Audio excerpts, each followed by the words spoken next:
C'est une pièce intéressante parce qu'elle est fragile, elle est ancienne, 1717, et a traversé les siècles jusqu'à nous.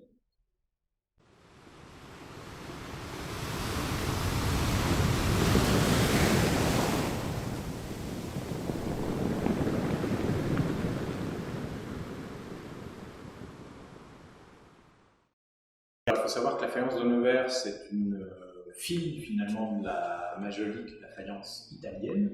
Il se trouve qu'on a eu un comte de Nevers qui était italien, et donc qui est d'Italie avec des faïenciers, des artisans italiens. Le savoir-faire s'installe à Nevers et ce savoir-faire va faire des petits. Donc la faïence de Caunes est une fille de Nevers, la faïence de Moulins est une fille de Nevers également. Donc il y a pas mal de foyers comme ça de faïence qui, à partir de ce foyer de Nevers, vont se développer sur le territoire. Alors je disais que la Loire n'était pas étrangère, parce que la Loire c'est aussi un moyen d'exporter ces produits,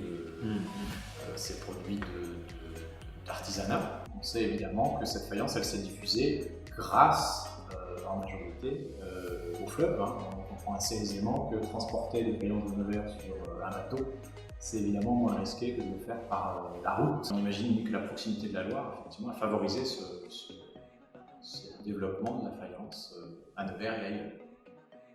La faïence, ça appartient à la grande famille des céramiques. On voit sur le Saint-Nicolas, c'est certainement que le céramiste il a d'abord réalisé la figure principale avec sa base, et ensuite il a appliqué le tonneau sous une forme de plaque.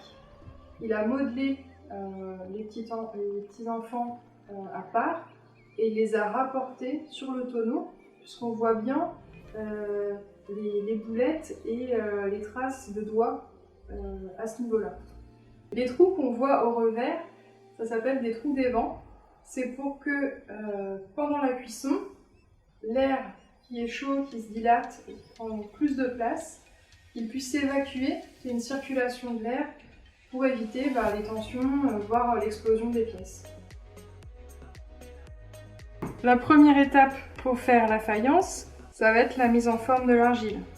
Donc, on a l'argile qui est molle, qui est plastique, et qu'on peut façonner avec différents outils, les ébauchoirs, les mirettes, et la terre elle peut être plus ou moins rouge selon sa teneur en fer, et donc par rapport au lieu où elle est extraite du sol.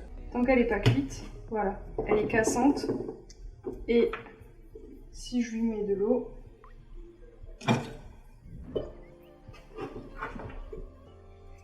elle fond. Notre argile qu'on a mis en forme, qu'on a fait sécher, on la cuit. C'est la première cuisson qu'on appelle cuisson de dégourdi de biscuit. Donc on va obtenir un objet donc dur qui n'est plus facilement cassable, sauf si on le fait tomber, et qui est sonore. Mais néanmoins il reste poreux. Et c'est ce qui va être très pratique pour appliquer le revêtement vitrifié, donc l'émail par-dessus.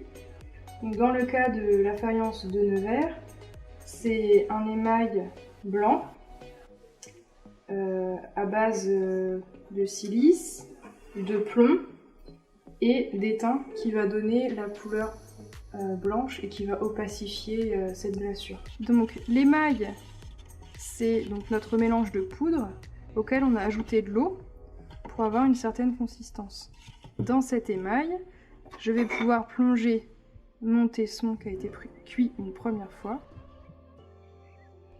Et donc comme le tesson il est poreux, l'eau de l'émail va être absorbée et la poudre va se coller au tesson.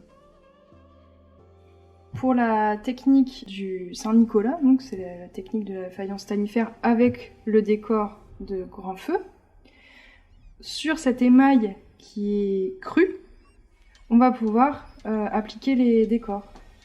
Les décors qui vont être à base d'oxyde métallique, auquel on va ajouter un peu de fondant et de silice. Et ensuite, on va pouvoir venir faire le décor sur l'émail cru. Une fois qu'on a fini le décor, on va pouvoir passer à la seconde cuisson, la cuisson définitive de l'émail avec ses couleurs. Et pour le décor, on voit bien que dans le bleu, on voit les coups de pinceau. Donc le décor il a été appliqué avec les oxydes métalliques au pinceau. Les couleurs, donc le décor, ici ce sont des couleurs de grand feu qui vont être cuites en même temps que l'émail. Ces couleurs, donc on a le bleu, un bleu de cobalt, la couleur verte qui est réalisée grâce à l'oxyde de cuivre.